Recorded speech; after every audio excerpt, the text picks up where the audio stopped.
Je reprends. Chers compatriotes, c'est avec gravité et émotion certaine que je m'exprime aujourd'hui comme responsable politique, comme démocrate et républicain, mais avant tout comme malien.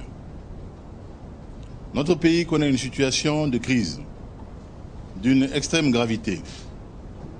La prise du pouvoir par des soldats mutins et l'annonce de la suspension des institutions de la République n'est rien d'autre qu'un coup d'État militaire.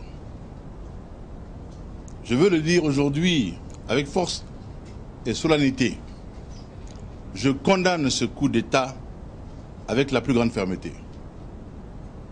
À quelques jours de la commémoration de l'anniversaire de notre démocratie, le 26 mars, ce coup de force ternit l'honneur du Mali et entache gravement l'image de notre pays, jusqu'ici considéré comme un exemple en Afrique.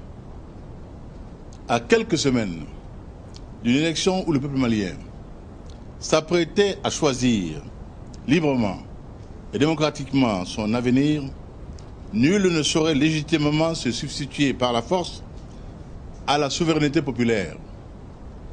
Ce coup d'État est en réalité un coup d'arrêt à notre projet commun de changement pour un développement démocratique auquel le peuple malien adhère dans son écrasante majorité. Seul un pouvoir démocratiquement élu, puisant sa force et son autorité dans la légitimité de la souveraineté populaire, sera à même de garantir l'unité nationale, de rétablir l'ordre sur l'ensemble du territoire et de mener à bien l'indispensable redressement économique et social de notre pays. En concertation avec les principaux acteurs civils et politiques, l'ordre constitutionnel doit être immédiatement rétabli. Le calendrier électoral doit être maintenu et les élections se tenir à la date prévue, le 29 avril, pour rendre possible le vrai changement. Un changement que seul un pouvoir porté par les urnes et non usurpé par les armes peut porter et mettre en œuvre.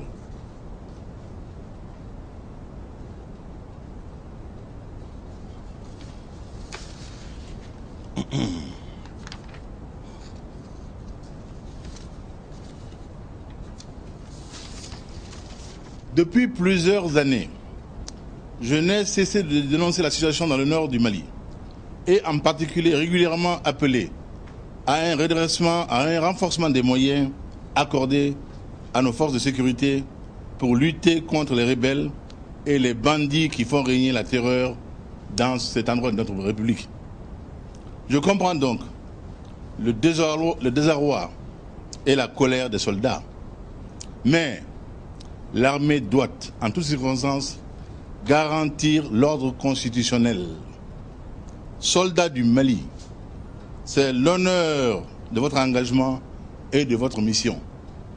Par conséquent, je demande l'arrêt immédiat de toute violence, de tout tir, de toute arrestation et de tout acte de vandalisme. Officiers, sous-officiers, militaires du rang, forces armées et de sécurité, je vous demande de préserver à tout prix la vie de nos concitoyens civils et militaires sans exclusion. Sans exclusion.